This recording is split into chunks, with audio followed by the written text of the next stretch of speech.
Beastyqt as French. Oh boy.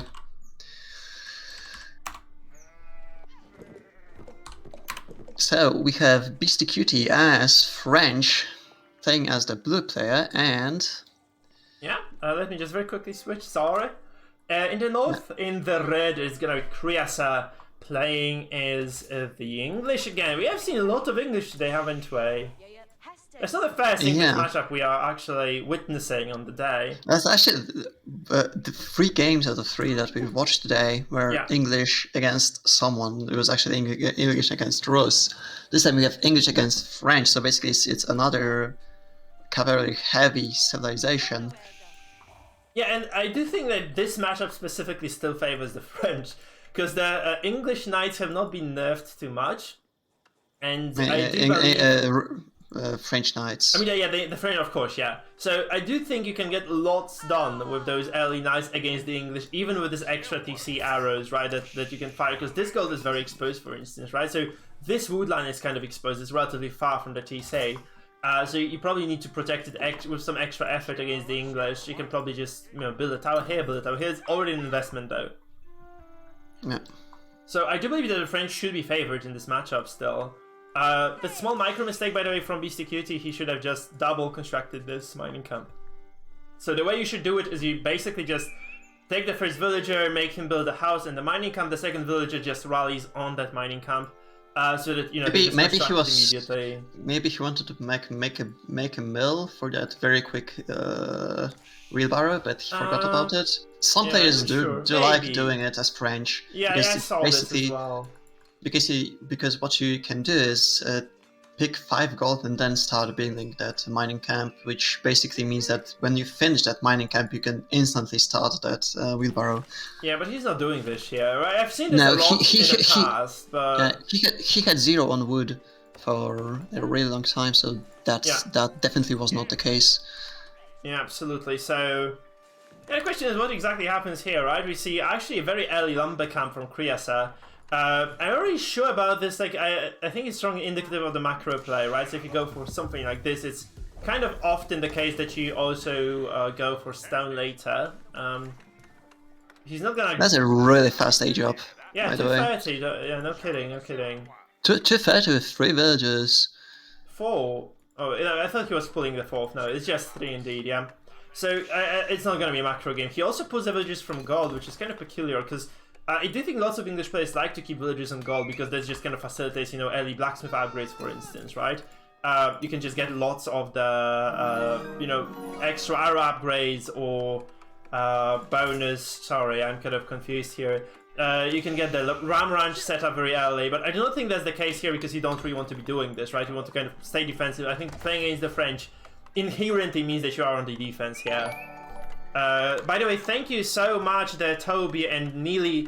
Neely actually raided us with 169 viewers. What the hell, Neely? Thank you so much, my man. Thank you, thank you, thank you. Welcome, guys. Well, that's amazing. That's the biggest raid I've ever had. Hello, people. Hundreds. What the hell, Neely? Welcome, people. Welcome, welcome, welcome. That's the biggest raid ever, people. So we are casting Chrysaor versus Beastyqt right now. So yeah, Neely, I thought you were playing the tournament. So how is it going for you? How have your matches gone? Because we are actually witnessing the epic English versus French over here, and yeah, it's a late school of cavalry, I would say. What do you think, Kuba? What do you think of this? Yeah, that's a really late age up. He should have gone up by, like, I don't know. 430 is like I think you can do it by 4, right? That's what the English have almost managed. So 410, 415, right? It's gonna be like 440, 430 for the French. Not really too late either, but. It could have been faster. With 3 villagers, yeah, so that's... I think he's going for professional scouts. Yeah, that's a professional scout build. Yep. Yeah, that's a common thing for the French. Sure. So you, instead of just going for... I'm not really sure if I like... I mean, yeah, I don't think at a very high level you can actually harass with knights. Right, so that's the problem here. So which obviously means that... Yeah, you probably just want to go for those professional scouts and just get the extra food income, right? Just get the game off the map and bring it to your base, because you can just, you know, produce those scouts very, very quickly with School of Cavalry, right? It produces units at 20% faster rate. So the School of Cavalry actually increases the production rate of every single building, every single stable. Oh, it's stable. Yeah, that's true. Yeah. But you can use this one just as a stable, right, initially. Because you don't need another stable, whereas most of the other civs just need to produce a stable and then actually spend from there. So it's quite beneficial for our French player, right? You can actually get a lot of game off the map very, very quickly, which is great, I do believe. By the way, thank you for the follow, Seahorse Gallop. Welcome to the stream. And yeah, we were just kind of going to have a look at this. So there's some longbows actually moving across, and there is also a spearman. So I do think that Chryasor did actually catch this very quickly, and he realizes what he's up against. Because obviously this opens. I'm sorry, Beasty. It's Beasty. No, Chryasor did. So Chryasor did actually notice that this is going to be professional scouts play, and he's probably going to be able to punish it. Beasty actually noticed the army moving out of Chrysaor's base, so that's true. They are both fully aware of what the opponent is doing. I agree, and that's good for Beasty, because if he had not noticed this, he would have probably been dead. Because those English pushes can be very, very lethal, man. They can be just absolutely devastating. You can see this Royal Knight number 1 popping out, number 2 also following in suit, and there's archery range drop. So it might be a very nice response, though. You have to remember there are actually spearmen here. English do come, you know, there's a hardened spearman baked in it inherently, right? So you don't have to get the upgrade, which means you get like a lot of forces very, very quickly. And there's pressure on the gold, as we have already said. This is an exposed gold for both players, so you can just, you know, harass your opponent and force them off, which is really bad for the French, because the French really need the gold. So you can just go here, but there is nothing stopping Chrysaor from, you know, just kind of looping around, just getting the gold axis over here from the south. He has to scout it first, and I think that he already. No, actually, he doesn't know there's gold here, right? Oh no, that's a bug. No, he knows. He's just a spectator bug. There's a spectator bug. So he's aware that this is happening, by the way. So that's quite cool. And before that scout dies, he's gonna actually see those villagers on gold, and probably he's gonna just instantly loop around and try to harass that. Yeah, that's definitely the case here. I mean, for now, I think he's comfortable here. I'm not really sure. So you would read optimally, I think you'd like to deny both goals, right? Because this means that the French cannot just build their favorite unit, which is the knight, of course. But Beasty is actually going to loop around himself. He's actually going to chase down the scout over here, and he might actually just, you know, make an advancement onto his opponent's base in the north. That might be the case here. So he might actually get some villager kills, especially that this is actually quite exposed right now. This wood line is not entirely safe, and again, this is actually walled off from the west, but there is still some opening here to be had, despite this one spearman just, you know, holding ground and defending that position. I'm not really sure Beasty what plan Beasty has right now for this game. He has not produced too many archers. I think if he had been just consistently making them, he should have had, like, you know, 7 or 8 by now. He has, like, just 4. But he was not expecting this to loop around. Oh, that's he's gonna lose 1, 2, 3. Losing so many villagers here. There's 4 villagers dead, I think, at very least. That's 3. That's 4, 3 villagers. I think 4 total, right? And just it's just super nasty. 5 now. Oh, Beasty's just not paying attention at all here. He does. I think he was. Yeah, he was expecting those archers to come from the front, but he didn't expect them to loop around instantly and just go for the gold. Yeah, no, he did not expect it at all. Devastating, actually. Yeah, that's a huge mistake. You're really not sure what happens now, because, you know, you can obviously start mining this gold, but for how long remains to be actually seen. So there are some spears, but obviously Beasty does have some archers who can just focus fire the spears, just, you know, dispose of those archers of his opponent just using the knights. That might be a decent trade. He actually micros out those knights quite well as well, so he's going to retain most of his kind of expensive units here. And there are just 2 spears left. I think the knights can actually take on them. There is 1 knight charging from the back once again. He hasn't started regenerating. It's a very good fight for Beastyqt here. Yeah, it was a mess. Actually, both players microed really, really well. Chrysaor actually shift-clicked the spearman to force attack the knights. So basically, he picked 1 knight at the beginning of the fight for basically free. Yeah. But both players were micros were really insane, and I gotta give it to Beasty because he wiped that army. Yeah, the archery, I mean, that was perfect archery. It's not like that hard to shift-click these spears, though, right? You have to remember that. So I really do not believe Chrysaor did stand a chance in this fight overall. If it was microed properly by both players, I do believe Beasty did actually have the upper hand for sure. So, yeah, but he did get the value for it because he killed 5 villagers with that army. Yeah, sure, of course, yeah, but I agree, that's true. Impossible to argue with this. So I do believe that, yeah, Chrysaor is kind of ahead of the back of this and can just play defensively now. I think that's kind of gonna happen anyway because he has lost most of his units, so he cannot just kind of go across the map and risk losing another army like this. Which I think he's just going to do this anyway, yeah. No. Keep in mind that French DCs actually work, I think it's 20% faster in H2. So basically he evened up the villager count. 35 to 30. Yeah, you're absolutely correct. Yeah. So economies are even Steven now. That's good then, right? But I'm kind of there is a big question mark for me around this attack here. Obviously 8 spears is way more than 5. And they're just, 5 knights here. It's a decent army, to be honest. And, Beasty just continuously producing those.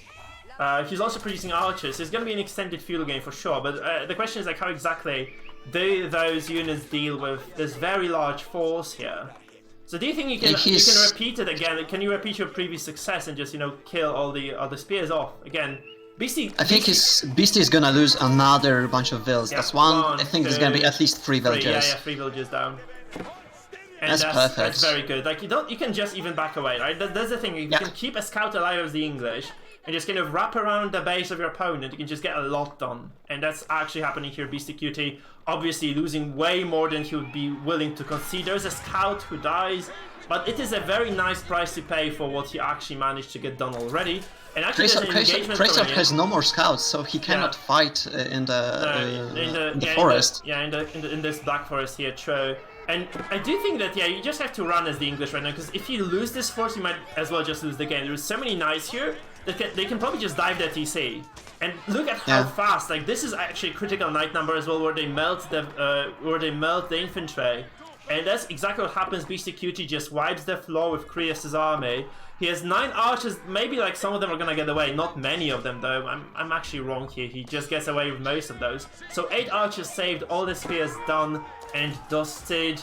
And this base for Chrysaor is actually not the biggest one in the world, so there's no big economy for either player. Actually, Beasty presses the issue here. What do you think of this?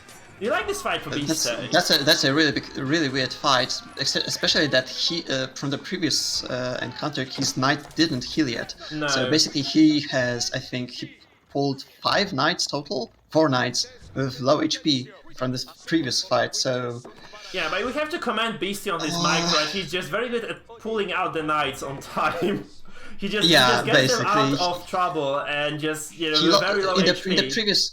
In the previous battle, he lost literally 0 units and he took down 9 spears. So that was really good. Yeah.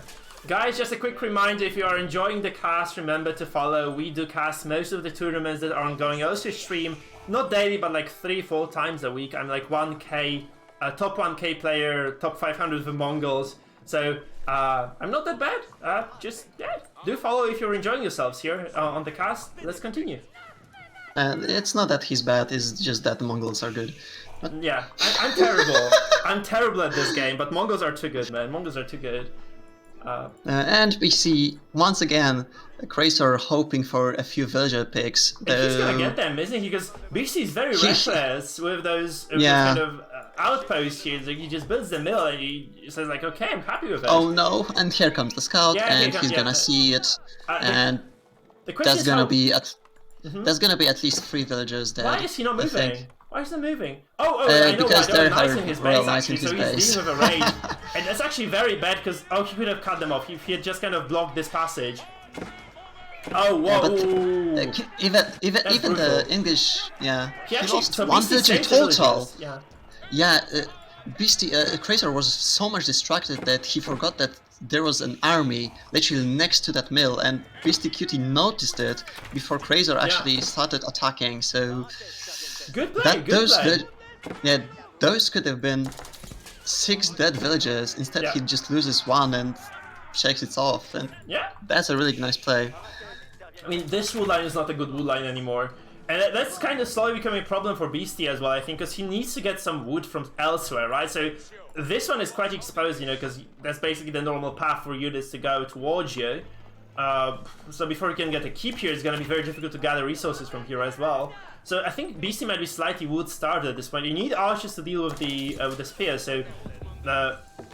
Okay, so the response for Beasty might actually be the Castle Age, right? I think he has been gathering resources for this. He goes up with the Guild Hall, and there is a small... I don't like this, by the way. I hate this for Beasty. I really hate this fight, yeah. You shouldn't be fighting when you're going up, unless you're just kind of playing distraction. I think that's what Beasty is actually doing. So he's actually distracting his opponent, just kind of saying, okay, yeah, come fight me. I'm just going to kite you around the map forever because my knights heal. And I'm just going to keep you busy while my 13 villages build the age up landmark. Whereas Chrysaor actually, nowhere near age up, actually he is on 86 foot, 360 gold, 70 gold. So I think he needs like 2 minutes. Yeah, he needs 2 minutes without spending resources to go up to castle himself, and Beasty is just there. And he has enough resources to just really good job. Start the upgrade almost. Really good job by Beasty by basically picking like 5 units of, it was 3 units of Chrysaor for free, and pulling out those weak knights that basically are just gonna heal. Yeah, he's super good on the Frenchman. Like that's what you like to see when you are playing against the. Okay, that's what you hate to see when you're playing against French. Like when they just kind of take away all those units, they save every single of those precious knights. That's insanely good actually for Beasty here. Beasty is just holding this game so well, man. Once again, Chrysaor just trying to loop around, hoping for a few villagers picks, which he's probably gonna find. Mike, could you move the camera, please? Yeah, sorry, yeah. So there is actually a small fight over here at the bottom of the map as well, right? Yeah, again, villagers dying, but those are veteran knights. These are veteran knights, Kuba. And they're just very good, like they can just almost demolish this with a single charge. Okay, I actually don't want to charge into spears anymore, because there's no micro required anymore to for them to brace and stun your knights and deal heavy damage. So that's definitely the case. But yeah, this being said, it's looking quite nice. It's looking quite nice for Beasty overall. So and Beasty is seeing this army in here. He has regular archers. I would like to see some more archers from Beasty actually, so that would be very nice. Beasty is floating lots of resources by the 1,000 food. So I'm actually surprised when people don't, because there is no incentive for you if you don't start with this science building here, right? There's no incentive for you not to get men-at-arms in in Castle Age for French. Because you naturally force your opponent to build spears, and MAA is just naturally counter the spears. So I do think that would be like a very good idea here for Beasty to build just 10-15 men-at-arms to just very nicely manage against those. Because even if you have mangonels, I think in the later stages of the game it's just not sufficient to deal with the spears just for knights, because they just scale super well. Those are very cheap, efficient units.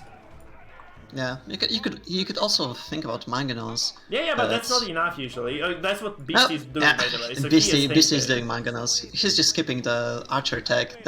He's probably just gonna save those resources for extra knights, building monastery for those relics. Yeah. Oh, and probably we're gonna see a really long game.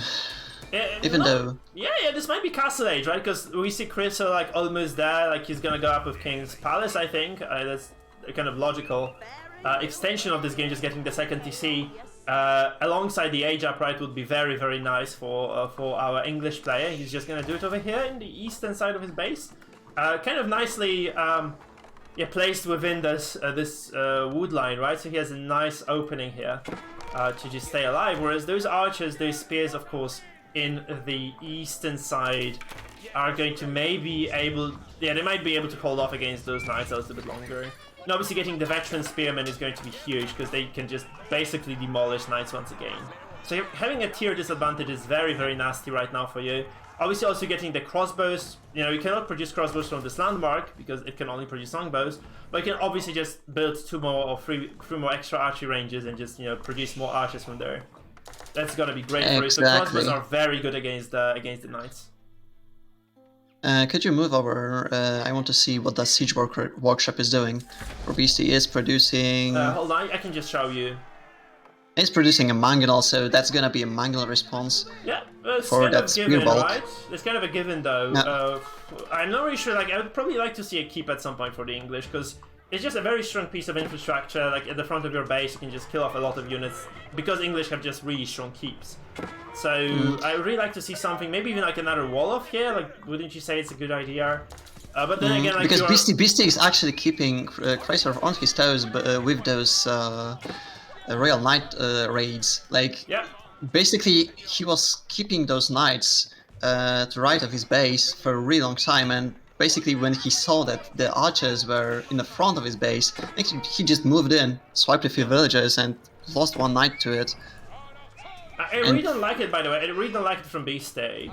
The thing that he's doing here. Can you see what he's producing? Just wait, why didn't? Yeah, but why didn't he just move into those villages? Those would be like, I mean, 5 dead villages. I think he's macroing multiple places at once, so he's just not gonna be perfect. Like, he's not gonna be on point with every single play he makes, right? So that's probably why. But yeah, I'm really not sure. Like, you look at how many spears there are. Those are veteran spearmen. And I do think, like, Chrysaor has like 30 of those, right? 32. Yeah, that's a lot of spearmen that you need a lot of mangonels. That I think that you need something else than mangonels to deal with it. I think you actually need even archers. I would really like to see some MAAs, because they're like universally strong. I mean, maybe I'm kind of a fanboy, but I really like the MAAs. You actually, the only thing that he would need for those MAA it would be just a barracks. There's not all that much tech, because you already have the defense upgrades for them, because you're making the knights, right? So that's adding like 5 or 10 MAA would be so good for this army. Yeah, especially that you're then tanking for the mangonels as well, right? And you're not risking the knights, because you can just use the knights as a flank to attack the archers. So I mean, probably he knows that he cannot afford it now.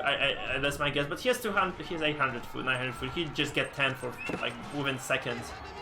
Okay, that's obviously.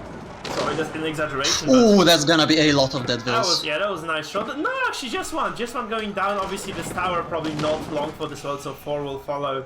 But there is double TC for Chrysaor, so he's okay. Hello? But he cannot deal with this army, I think. I think he's just too scared to engage those mangonels. Yeah, he cannot just kind of even in target like formation. He has to just wait a little bit longer. He has to fall. Oh, BC actually. Oh, he was aiming, so he is using that special ability. I think he's attacking ground here, and he's actually just predicting his opponent's movement. He actually got a very nice shot once again with those mangoes. Yeah. That's why I said I would like to see a keep, because a keep can actually withstand the mangonel fire nicely. And it can just repel a lot of those attacks, right? This would have been very nice with English, especially the keep is also a siege workshop. And he's just gonna force Chrysaor off those farms. That's a bad farm placement, that's a lot of his food income, by the way. I think that's objectively a terrible farm placement too. Like, you have so much space in the back, there's no reason for this farm to be here. Absolutely no reason at all. That's a really bad fight for Chrysaor, because keep in mind, those units are gonna be really close to each other when they fight near the buildings, right? Yeah, you don't want and mangonels are just gonna wipe the floor with that army. Look at those longbowmen; they are all on really low HP. It's like basically one mangonel shot, and the whole army just gets destroyed. Mangonels turning. Oh no! Are we gonna? Yes, please! I want to see it. Oh my god! Perfect attack. That was ground targeting once again from BC. He's just gonna get like a, I know, 15, 16 archers killed with one single shot, and that's all she wrote. He taps out, and Beastyqt emerges victorious in the first game in the series. That was a great shot by Beastyqt. Yeah, that was lovely. I was just basically waiting for it, looking at the battleground. It was just no way for the archers to engage the knights, or to engage anything, unless they were clumped up. Sorry. Yeah. Crazy. Look at the drop, by the way. That was the supply drop. That was the mangonel shot, I think. This one here. Like, boom! You're dead. Definitely, that was a mangonel shot. Oh shit, my voice stopped. Oh. It's fine, it's fine. Okay, guys, so please, thank you for joining the stream, by the way. If you're enjoying yourselves, remember I'm also a YouTuber. I'm more of a YouTuber than a Twitch streamer. So if you do enjoy the content, you can also use the link below to go to my YouTube channel and just, use it at your own convenience. I'm not really seeing any messages on the chat for some reason. Kuba, have you seen any messages on the chat on my Twitch? Because I'm not really getting anything. Give me a second. for some reason. I'd have It's to turn weird. it on. I'm only getting YouTube messages for some reason, not Twitch. But yeah, this being said, guys, I'm very happy that you're here anyhow. Really glad that you're joining the stream. We're gonna go into the second game immediately, because I do believe they're just playing again. Where is Beastyqt? Here. So they're in the game, so we're just gonna go immediately into game 2, by the way, because that's how it goes. And yeah, we shall see how it progresses. But if you're enjoying yourselves, guys, just remember, join my YouTube channel as well. We are streaming on YouTube too, so just keep it in mind. And we're just gonna go straight into game number 2 with Beastyqt holding 1 game advantage here. So in the in the west, of course, on the left-hand side of the map is going to be Beastyqt playing the actual Holy Roman Empire, and it is high view, isn't it? No, it's actually mountain pass. Shit. So Beastyqt actually getting this HRE game here in, and yeah, on the west in the red. We have Chrysaor playing also as the HRE, and it's a mirror matchup. Oh boy. It's kind of making me chuckle, because I'm not really sure why people like HRE so much these days. Like, if you can get to Swabia, right, you can get up to Palace of Swabia to Imp, right, that's fine. It's such a risky decision, though, because every single other civ can just ram you very, very easily, because they know that you're super tunnely, right? Because HRE is kind of tunneling on getting to Castle Age at the very least, to get that extra those relics boost, like quote unquote, right? Because the relics are indeed a boost. And actually, a mirror matchup is really bad for those civs, because the map generation isn't perfect in AoE 4. And you can get some players who get way better access to relics than the others. Like in this For example, case, Chrysaor can just wall this off, and he has 3 relics to his own. Whereas basically, Beasty cannot access the relic behind the Chrysaor's base. There's like no way for Beasty to do that. Look. Yeah. It's like, it would be like really, really difficult. I mean, you can imagine Beasty just taking a villager relatively early on, just walling this and this, right? Just kind of cutting off those surfaces. I'm really not sure what they're gonna do, though, because that's a very unconventional matchup, I believe, right? I'm really not familiar with HRE versus HRE, because that's a relatively rare pick. So the fact that both those guys have actually decided to take it here is going to be... It makes up for an interesting game for sure, but I'm not sure how that is going to work. Exactly. My thoughts exactly, actually. Kuba, could you check the Twitch chat? Because I don't see any messages there, which is weird. I have not got a single message from Twitch. Where, I'm checking it. There are no messages on Twitch, okay. So chill. Lily's viewers, talk to us. How are you feeling? How are you liking the stream? How are you liking the cast? Tell us, please. And do actually remember to go to Twitch, to YouTube as well, to sub there. Because, as I said, mostly a YouTube channel here. Now, there is an age-up Arcane Chapel going up for Mr. Chrysaor in the eastern side of the map, and Beasty is kind of behind here. He still needs a little bit more food. He needs like 70 more food to go up himself. By the way, don't you find it kind of strange that landmarks are built of food and gold? Yeah, I do, and they are repaired with wood, by the way. Yes, like even stone walls are repaired with wood, so... Yeah, every single building in this game. That's so weird. But that's, like, why would you build... That's like kind of a flesh tower, basically, right now. It's disgusting. Oh no. Rotten tower of the HRE, right? Jesus. Yeah, I really do love this placement of the chapel for Beasty. Yeah. Oh no, it doesn't cover the... It doesn't cover the goal at all, so it's just gonna be the mill and the wood line. So... not a big fan of this. For Chrysaor, it covers only the wood line, I think, and wood line in the gold. Look at it. Yeah. We wanted to cover at least 2 resources, and for Beasty it's berries. It actually covers everything here, because you probably go professional scouts here. Maybe you don't actually, in this mirror I don't think you do, because you want to go up to castle as soon as possible, right? Yeah, it's like if you're behind with relics, you're screwed, so you just want to go to castle. I don't think you'll be getting professional scouts here. I don't think either of the players wants to do this. They don't want... okay, generally speaking, there are 2 very big upgrades for HRE, because their villagers carry extra load. So if you get the wheelbarrow, it actually just makes the villagers way more efficient once again, just kind of doubles up the efficiency almost. Obviously, I'm exaggerating a little bit. And then, of course, getting the professional scouts allows you to get the safe food income while you're kind of, rushing this castle age.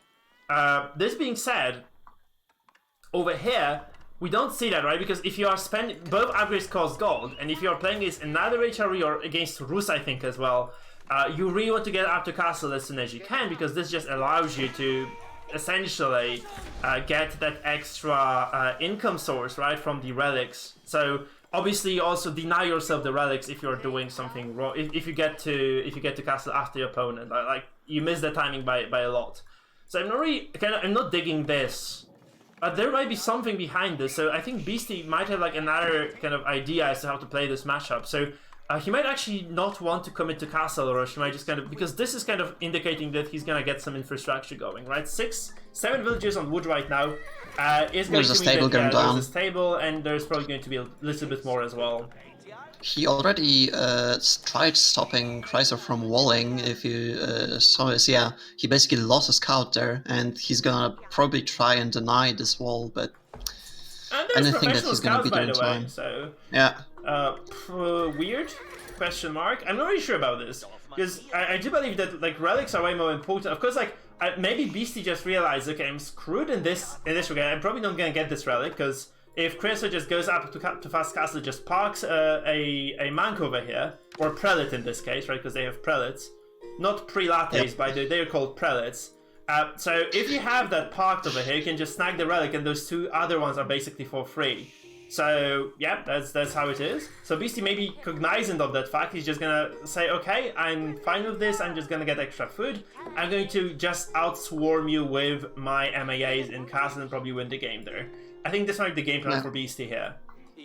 And Chrysaor is already up to the castle age. That's insane. Going up with Ragnar's Cathedral. See, that's kind of the insanity of the HRE. If you get the gold tagged with this landmark, right, with the Aachen Chapel, you can actually get quite a lot done here, right? Because you can just go up to castle very quickly, because you just bolster every single food source, and that's gonna be like, I think. Oh, by the way, that's remember what I said about the prelate parking? So he's gonna park. Yeah, the prelate is gonna already. The prelate is gonna walk over here and prelate this relic. So that is going to be that. Sorry, I have to just block some trash on YouTube chats, because there is some garbage spam. This being said, yeah, it's kind of interesting, to be honest, to see this. Yeah, I don't think actually my restream is working, because it's not doubling up the messages onto Twitch for some reason. So we are streaming to Twitch, but I have no way to read the Twitch chat, because it's not even copying the messages from Sis, who, by the way, is there. Welcome, Sis. So this being said, Regnitz is up. There are pre-lattes on the way. There's a pre-latte here. There's a pre-latte here. And there's probably a pre-latte here as well, actually just being mauled by this wolf here. No. So I'm not really sure what the plan of Beastyqt is, but he has to do something soon, because Mr. Chrysaor is very, very nicely set up for this game right now. And that's gonna be 900 gold per minute, because those 3 relics are gonna get basically triple value. Yeah. So that's basically like having 9 relics in there, and there's 20 villages. Oh, I think that's 20 villages on gold permanently. Yeah, that Beasty doesn't get, because he is just doing professional scouts. That's what I said. I think that's why people prefer to just go up to castle quickly, because it's just a lot of kind of value that you miss out on as well, right? It's kind of important. I do think Beasty might be fine in the long run, because he has lots of those animals, right? Lots of the game he is bringing back home. So maybe like all in all, it's not going to be too terrible. Now we have this entire deer hunt over here that he can still bring around. Yeah, but the thing is that with this map, you cannot really access opponent's deer. You cannot really access opponent's hunt. Like, yeah, there's no way for him to really push this, especially with that sprinkled emplacement on the tower. Yeah, thank you, Walter. Thank you. You're most welcome to join the chat then, if you're enjoying yourself. Now, yeah, so that sprinkle towers here, I think there's going to be another layer of walls as well. So I do believe that Chrysaor is going to commit to. No. Yeah, this is going to be very annoying. It's impossible to break this now. You need cannons almost to break through stone walls efficiently, right? Even trebuchets don't do enough damage. Yeah, especially if those sprinkled emplacements, like. So Mr. Beastyqt is going to pick up those relics now. I'm not sure if he pulled a villager out of the... Yeah, he pulled one out of the Akin Chapel, which is kind of, again, like, not efficient in terms of resource gathering, because he probably missed out on more resources this way. That's a large boost, right? It's like 40% gathering rate boost, I think, isn't it? Yeah, especially when it comes to that professional scouts. Yeah, because then you just... That's a lot of food. Yeah, you just miss out on a lot of food. And on the other side, though, is Chrysaor going up to him? No, so Beasty's gonna have more food. Beasty's definitely gonna have more food here. There's a siege workshop actually going up as well, so I'm not really sure what the plan of Chrysaor is here. Is he dropping any barracks? No. He has no military production, no military infrastructure. There's like a single stable from Beasty that was just built to get the scouts going, right? There's also barracks, probably safety barracks. By the way, I really don't like this. Like, if you're building your production buildings, especially the first ones in the mirror matchups, I really like to see them on the back. Because then, like, if there is a sneaky ram range, like, you instantaneously lose the game if the opponent just gets those two buildings, right? There's no way for you to keep producing units. You just basically have no production, you lose the game from the get-go. If your infrastructure, if your production is in the back of your base, obviously it's no longer going to guard that TC, but there is nothing preventing you from building it here and here, right? Especially that you have no idea what the opponent is doing, because the only thing that you've seen was spring guard emplacement and walls. Yeah. So it's actually basically, actually, he cannot actually see even the stone walls. So can you see what I say? Do you see where Beasty's going right now? Mr. Schwab, that's the best. I think, in my humble opinion, that's the best landmark in the game.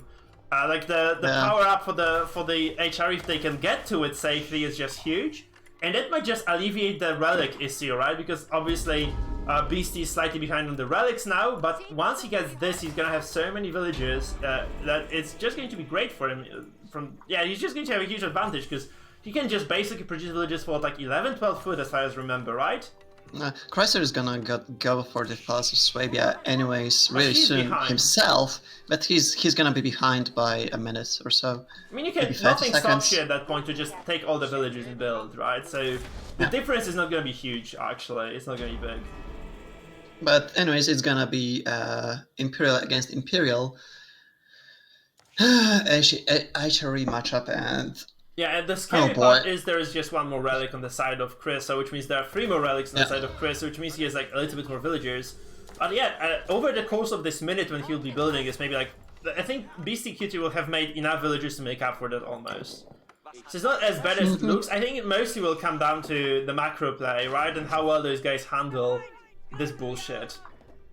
That's hard. And to the cannon micro. Yeah, what I like to do on this map actually is what BC was almost successful at doing. So I like to actually just take a scout. I know I play English a lot, so or Mongols now. So I like to just take a scout and just block the wall placement, right? As long as I can. And then like by the time that the villager is getting the wall to wrap around that scout, I probably have a few archers out and just kill them, right? So and then you just kind of walk into enemy's base and win. But this is not the case here. It's going to be a very long game here. The Schwabia is almost up for Chrysaor. And yeah, it's going to be weird. Hello, Haunted GTA, by the way. Glad to see you back. I think Beasty is a more experienced, more seasoned player, right? So he should have the mental edge, at least. I think he comes into this matchup with the winner's... how do you say it? Attitude, maybe, one matchup. Right? Yeah, he is definitely he has the upper hand mentally in this game. The question is like how well he executes this. By the way, look at this. That's why wheelbarrow is so important for the HRE. So this lumber camp. Now this lumber camp is going to be the only lumber camp that can provide you with a buff for those villagers. Right, so once this would be kind of taken care of, then the villagers will have to go back and drop the resources back at this mill anyway. Sorry, back at this lumber camp. So that's the thing. And so if you have wheelbarrow, that's actually fine. The villager is actually getting the wood even from here, from this part of the wood line. It's still, I think, mathematically better, because they retain the buff from the Akin Chapel. That's quite cool. Let's look at this. So this Akin Chapel, not as good, but there is a prelate here. So the prelate, I'm really not sure what Chrysaor is doing. Because he's not placing the farms near the Akin Chapel, so he doesn't even have a monk or the prelate. I think he forgot that he's playing HRE, to be honest, because it's 40%. Oh, 40% farming bonus that you're missing out on, Yeah. and I think that's gonna be a game changer. Yeah. The SS, by the way, that's spam, so you can easily ban that shit. If you see those weird messages on YouTube, that's spam. You can easily dispose of those. So you just take care of them if you want to. Yeah. By the way, guys, I highly encourage you to actually follow or subscribe on YouTube once again, because we are gonna be streaming the tournament tomorrow as well, and you'd like to probably stay in touch with that stream too. Whoa, so this being said, there is a culverin over here. So anti-artillery, so probably, yeah, Chrysaor just wants to macro up very hard. But this, I really he just wants to get to that late game. Why don't you have it? Why isn't he using the best... by the way, this is probably the best feudal landmark. Yeah, you know, just the ability... it's also the best farming bonus in the entire game, so... Yeah.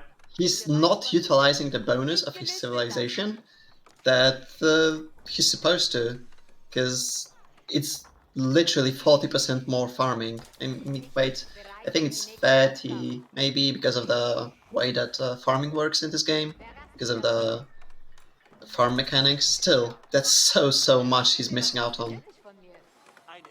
Yeah. That's quite weird. Yeah, so that's kind of weird that he's doing this. Although he does have a prelate here, right? Somewhere you see that those villagers have gone golden, so there must be a prelate. Yeah, there's a prelate. A prelate can keep 10 villagers buffed, right? Yeah. But the chapel can basically keep the 40 villagers buffed for one population cap. Yeah, especially if you place the mills nicely, right? If you place them here, then you can just buff everybody who is around. By the way, there is no monk here, there is no prelate here, and he's still mining this gold. I don't think it's optimal. Anyway, so I think we're kind of getting to the point where we can stop talking about bullshit and just kind of focus on the actual game, because the guys are slowly arming up, getting some sort of forces on the map. But those two cults are going to be very annoying, actually. They're going to be the pain in the neck of Beastyqt, because they can kill cannons, I think, very quickly, right? They have 85 basic attack and 200 extra versus siege. So they two-shot cannons. Yeah, they two-shot cannons. Yeah. And there are two cults, so they will one-shot the cannon. So you probably need to get some counter cults to deal with this. Yeah, exactly. Or at least get one more HP upgrade. Yeah, that's a very strange thing. Beastie should get that HP upgrade on those bombards as soon as possible. Yeah. Because that would mean that culverins would need 3 shots instead of 2. Oh, yeah, as you say it, he starts getting it, right? So he realizes it. I really like this from Beastie, so he's the... I also probably would like to see him try to break this part here, because it's way harder to defend this as Chrysaor, I think. Yeah, there is no gate. He would need to build a gate, so... You can just make a Mangonel and just, you know, obliterate anything that kind of packs up here. So it might be that. That's true. So we have those units here parked at the other side of the wall. 2 cannons, sorry, 3 culverins, 2 mangos actually, and a lot of infantry. I'm not sure about the upgrades actually, so very poor upgrades for Chrysaor. Oh, he has 3 blacksmiths, so it's going to change soon. But he's not using this one. Like every single StarCraft 2 player who sees this just cries inside, I think, because if you're a SC2 player, you realize how important upgrades are. And I say this in Beastyqt, being a seasoned SC2 player is not getting upgrades either. That's brutally annoying. By the way, Beastie did go for your favorite upgrade, which is Stith Barns. Whereas, I'm not really sure what is happening here, but there is no monastery, so I don't think there are any Stith Barns on the way here. There's double university though. No, this is Stith Barns. Shit, this is monastery. It looks like university. Sorry, a very similar model, isn't it? Yeah, that's a very similar model. So that doesn't change the fact that we have a bunch of infantry here that's just not doing anything. And there is a bunch of infantry here not doing anything. So it's such a passive game, actually. I really don't know what to say. Yeah, basically both players are understand that the player that attacks loses everything. Because those Mangols at the side of Chrysaor are just gonna obliterate those men-at-arms. There's nothing he can do. And actually he's making Landsknechts That's fine. damn. I mean, if you mix them with MAAs, that's actually a very nice combo, right? Because those Lance Connect bros, they do actually deliver lots of AoE damage. So if you have a nice mix of units, it's very hard to target them because they're kind of small models, right? So unless you have like a shitload of mangonels, cough, you can actually deal with large packs of infantry very quickly. So it's not too terrible. And that's 7th Culverin from Chrysaor. Oh my god. Yeah. There's trade, by the way. I have not seen a trader from HRE for a while, because they, generally speaking, don't need that much gold. But there is a trader here nonetheless. There is a small attack here, Beastyqt walling up over here, getting the stone wall up actually, and yeah, there is actually a breakthrough over here though, so there's going to be some sort of keep? No, just an outpost actually being placed. Such a passive game. Yeah, I'm not really sure, because what the hell do you do if you're beastie right now? You just kind of wait for your opponent to go through, right? Oh, so there's this scout. Okay, so he sees all those Lance bros and all the MAAs on the other side. He's actually gonna back away, surviving 7 HP. So he has seen things unimaginable. He has seen the unspeakable. He survives, not for much longer, I believe, though. But this is a decisive push from the side of Chrysaor actually. And he's actually going to attack. Oh, there's actually. Oh my god, those mangonels are gonna obliterate. But I think BC just mismanages those cannons very badly, though, right? Though I think the infantry fight is going to favor Beastyqt because those mangonels did actually switch fire over to that cannon. But yeah, this is actually a very big win for Chrysaor. Actually, I think he managed to max out sooner than Beastie. Yeah. They're equal in terms of numbers, but I do believe BC just has more economy than his opponent. And at the same time... Oh, BC has 150 eco! He has no army space! He's overboomed. At the same time, keep in mind that Chrysaor cannot really deal with buildings. He cannot destroy buildings at the moment. He has no cannons. The only building destroying units would be the man-at-arms. Yeah. Because those Culverins, while they excel at dealing with siege, they're very bad at taking down buildings, and so are the mangonels. So that's true, but like, we can just add a cannon. That's not a problem. The problem for Beastie is 150 supply in villagers, and his opponent doesn't. 5k wood in bank. Yes, he's gonna have a nice bank. He has 6k wood in the bank, as you said. But yeah, you probably need to kind of throw away some villas, or otherwise you're screwed, right? That's kind of how it's gonna go. Thank you, the new JR, for follow. Welcome in. And yeah, Beastie realizes that he's dead, and he just surrenders. Yeah, weird I game. think he just underestimated the power of mangonels, because those mangonels shred infantry or basically any land unit. Does a single calf one-shot a mango? Yes, mangonel without the upgrade, yes, and if the culverin has the chemistry upgrade and the mangonel has health upgrade, it still one-shots the mangonel. How do you know this shit? I have no idea, because I played this game in Excel. That's the thing. Beastyqt had 160 villagers.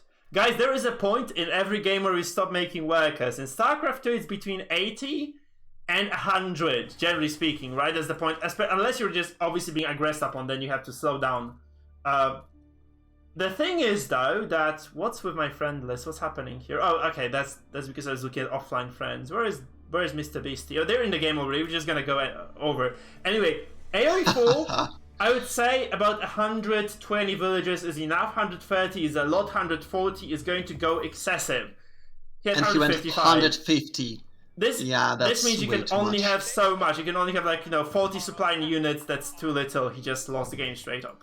Very, very sad, because this was going to be potentially, an hour 30 long game of, consistent trading, but BC just did actually mess up quite badly.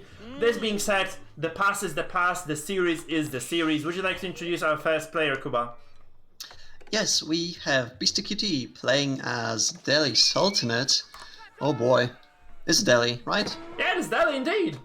And the map is looking like Danube River, right? Danube? No, it's Mongolian Heights actually. Mongolian Heights, haha. And Chrysaor on the northern side of the map, on the Mongolian Heights, is gonna play the French. And it's kind of interesting to see what exactly he does. Because he rushed the first scout instantaneously and tried to deny that dock from it's Beastyqt. important. You have to do And this actually against he LA. denied that. You have Yeah, to do it because but he actually didn't. If you don't, then those fishing ships are just gonna demolish and block you from passing that river for until basically you can deal with them. And without any ranged units as French, like early ranged units that you can mass. I mean, you can still make archers, but French archers are regular, right? They have no bonuses. I mean, neither do the Delhi archers, right? So it's kind of normal. Yeah, I think this is gonna go up eventually, and I'm not sure what exactly Chrysaor has in store, because he's not going towards the dock at all yet. He's not getting wood at all. I think he just doesn't do it at all. Once the Delhi gets their first dock, and you want to start your dock, you're basically screwed, because if the opponent scouts it, they can just send one fishing ship to basically deny you from getting water at all. So especially on this map, where you know that the river is going straight through the middle, there are not that many places to dock. So oh boy. Yeah, I agree. So it's kind of going to be a passive game right now, with a small disadvantage to the French. Because I really like to get a dock. I really do believe that the dock is like a second TC, right? So not having it is just such a big disadvantage. So I really don't like this for Chrysaor anymore. Like, obviously Delhi not too strong in the feudal age, but this is going to basically equalize things for a long time.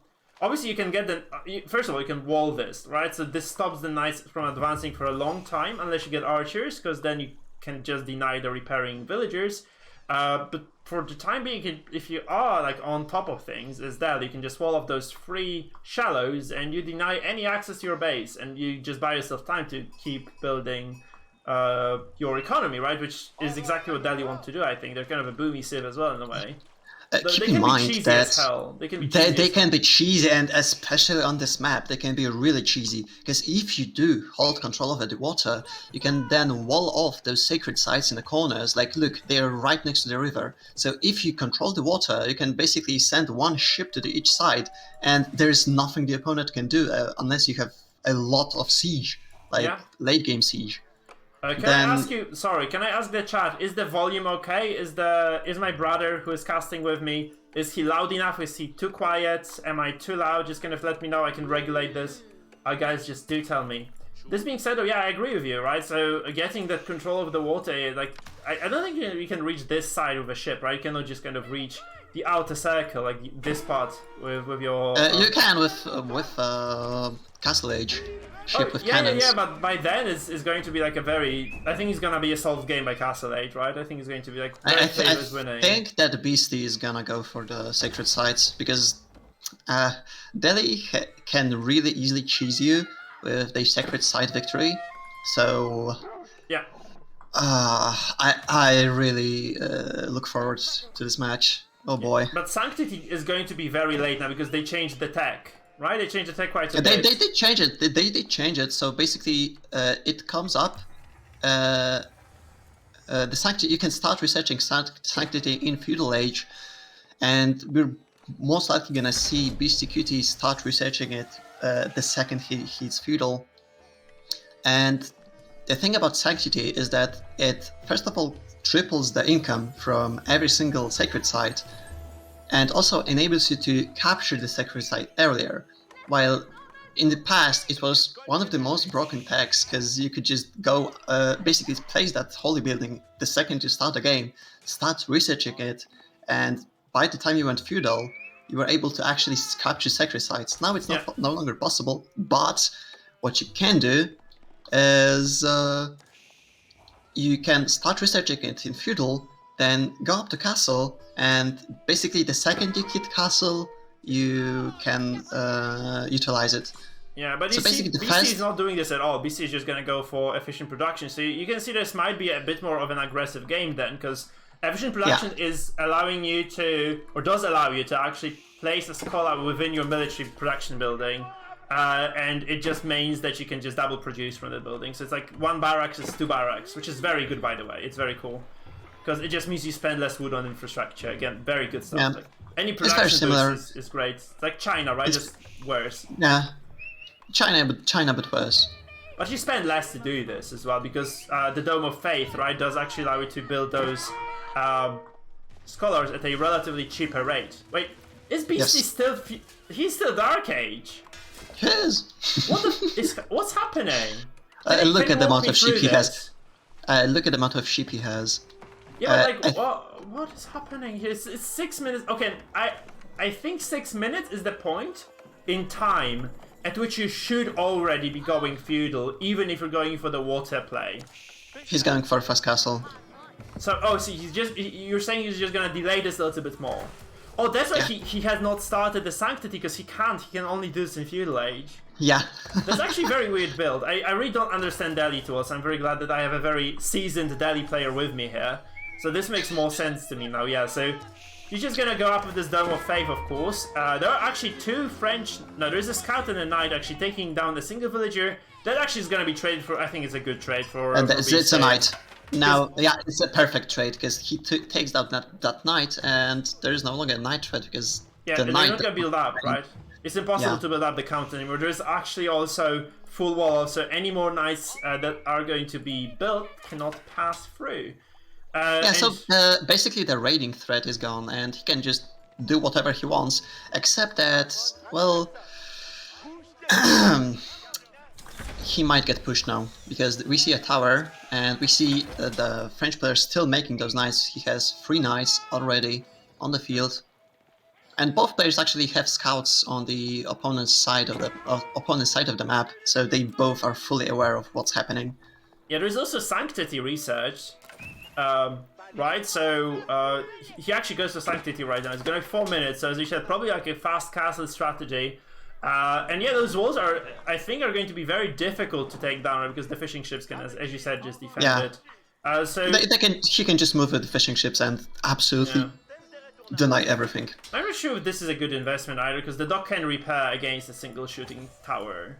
Plus, you can just move the dock, and it costs you like 50 extra wood. Whereas those 4 villagers could be gathering at the same time. So the tower is actually not going to be able to reach the fish that are right next to the dock. Yeah, not here anyway. You can just move that. You can just fish elsewhere, and you can see that this is out repaired still by maybe not cast. No, it is. It is.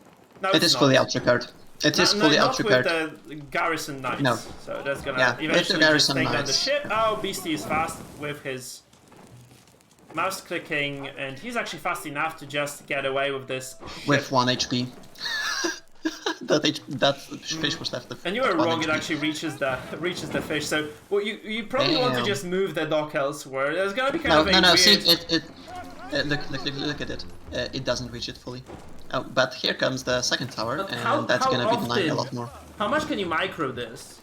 Right, you cannot just spend the entire game microing those freaking fishing boats to, just use this fish deposit instead of any other one. So he's going to reposition the dock.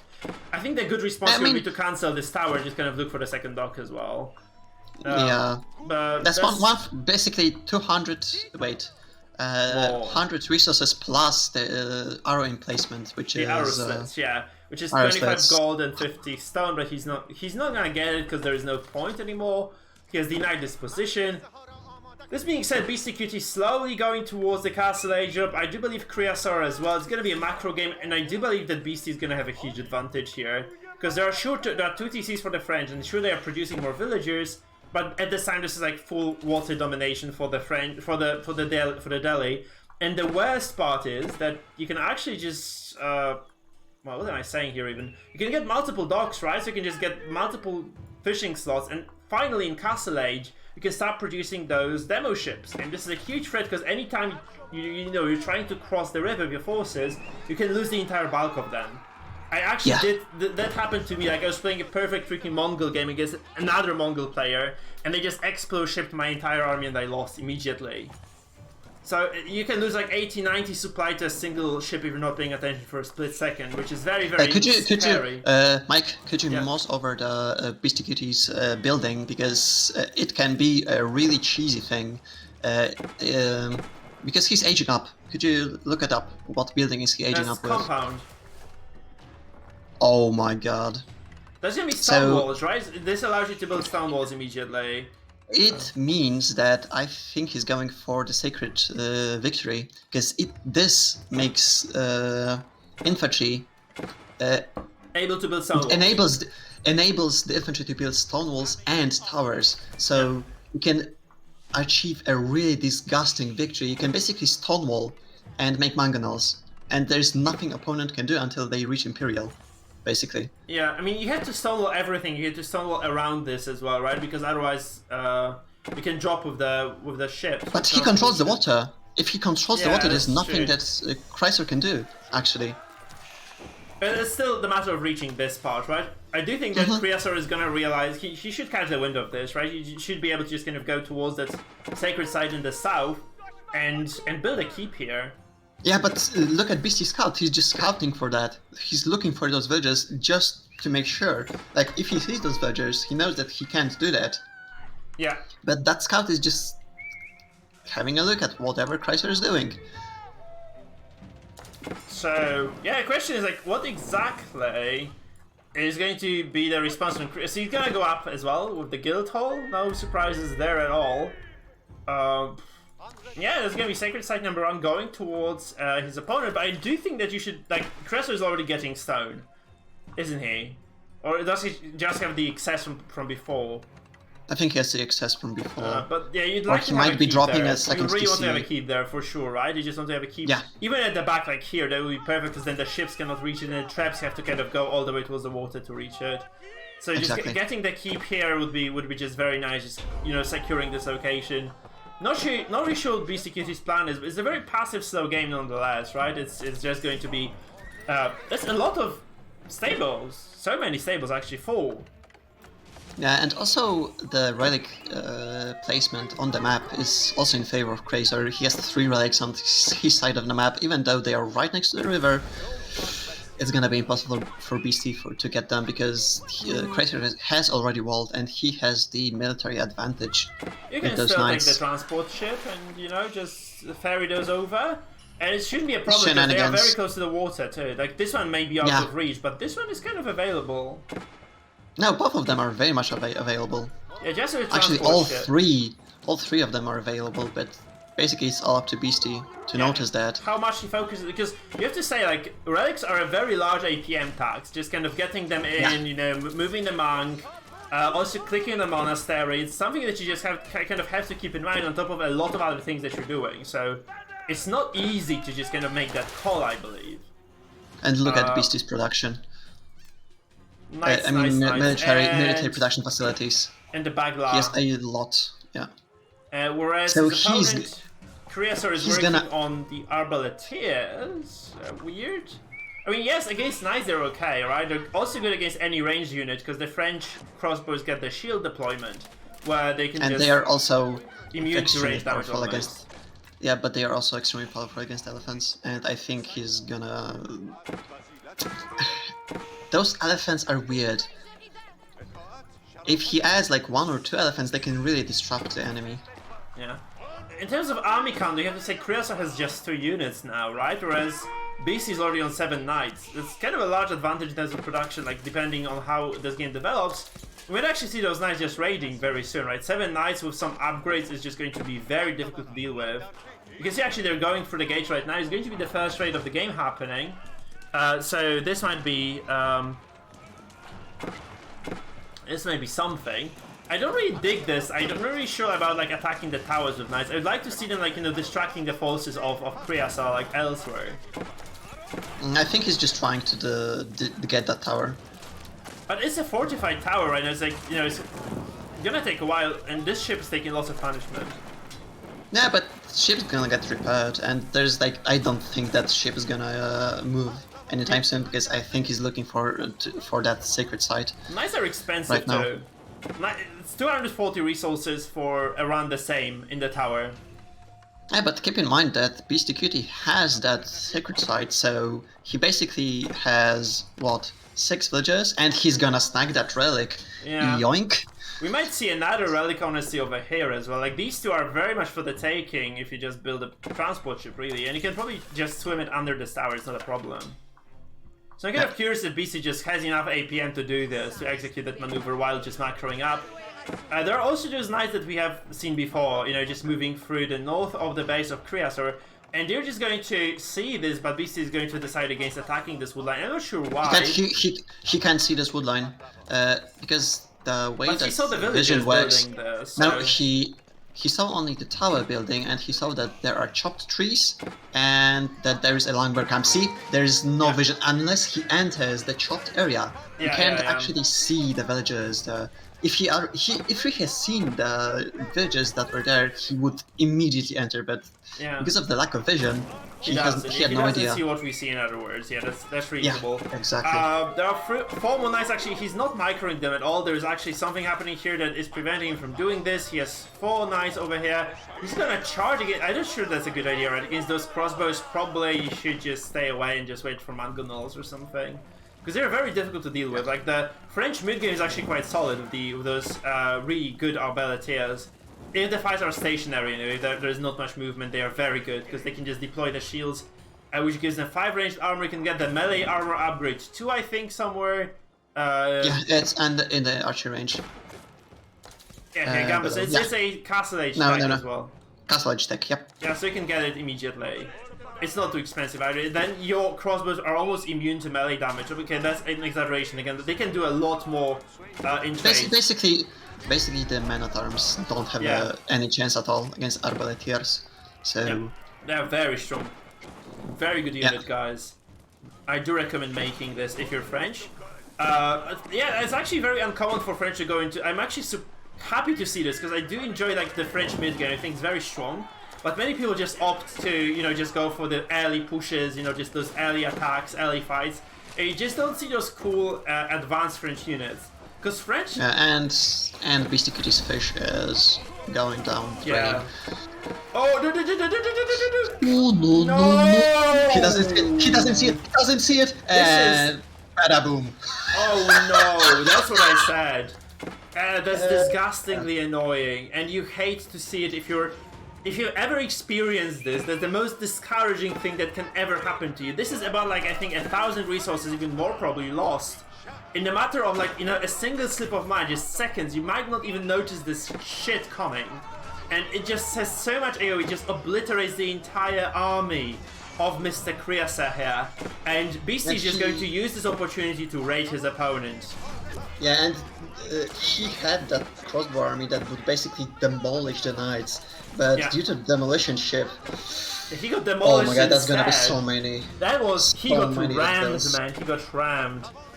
Chrysaor, I think Chrysaor was actually really happy with that trade, because he was like, killing the fish, I'm just gonna kill that fish, free fishing ship, denial, oh yes, I have 2 TCs, I'm gonna outboom you anyways, and then the demolition ship comes and he's dead. He has 6 military. He has no resources. He's dead. He's just absolutely dead. He's absolutely dead. He can't do anything. And in the meantime, Beastyqt actually takes that sacred site. Yeah. And I don't think this matters at all, because like he's just gonna die to those few knights anyway. He can't farm because there are knights everywhere. He can defend this position. Of course, that's actually very good. Like having those sprinkled emplacements is going to help you maybe survive a bit longer, right? Because they just are going to deal with knights quite well. Because those sprinkles on the tower, they have not been nerfed too much. And in the meantime, Mike, do you remember what I said about stone walls and stonewalling the sacred sites? There's a keep as boy! Well. There's also a keep. And we're seeing the sacred site victory coming up for Beastyqt. He has 10 minutes to defend, and I think that with the damage that he dealt already with the knights, it's gonna be much easier. Yeah, I mean, you have to say, like, the water has been denied from Mr. Beastyqt, right? So Beastyqt has no more food eco on the water, and his opponent does have a significant economical lead on the ground. Maybe not anymore, it must have been equalized to a certain extent. 65 villagers to 55. So he still has decent eco advantage, but it's the matter of... Like, is it really an advantage? Is it really an advantage if you have 2 sacred sites and 3 relics, while the opponent has 0? No, she should have definitely taken those. Oh, well, you don't want to be doing this. You have to micro and like you're a dead. god now. You have to just put on your, I don't know, blue suede shoes. Is that the phrase? I think so. And you really need to tango around those mango shots. If you don't do this, you're dead. And you just need and I'm saying this with full awareness of what it means. This has to be picture perfect micro to win against this army right now from Chrysaor. And from what we've seen so far, I'm not sure if he has it. He does not have it. He does not have it. Oh no. I'm sorry, Chrysaor. 300 arbaletiers You die. have to kill those mangonels, and you cannot do this by charging head on. That's just not gonna work. That's not how Age of Empires 4 has been designed, fortunately enough. And this means that you're just gonna lose all those crossbows. Beasty is way too good at this game. He has seen too much shit in StarCraft 2 as well to just kind of, you know, make those mistakes and miss those shots.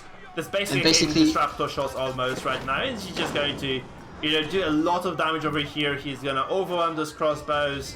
He's just going to. And at the same time, he is raiding with knights on the wood line. There's no way that opponent can actually mine any wood. Look at the north of the map. There's like a trail of the villagers here, honestly. And there are more to die actually, because there's 3 knights over here just continually riding as well. There are those knights here.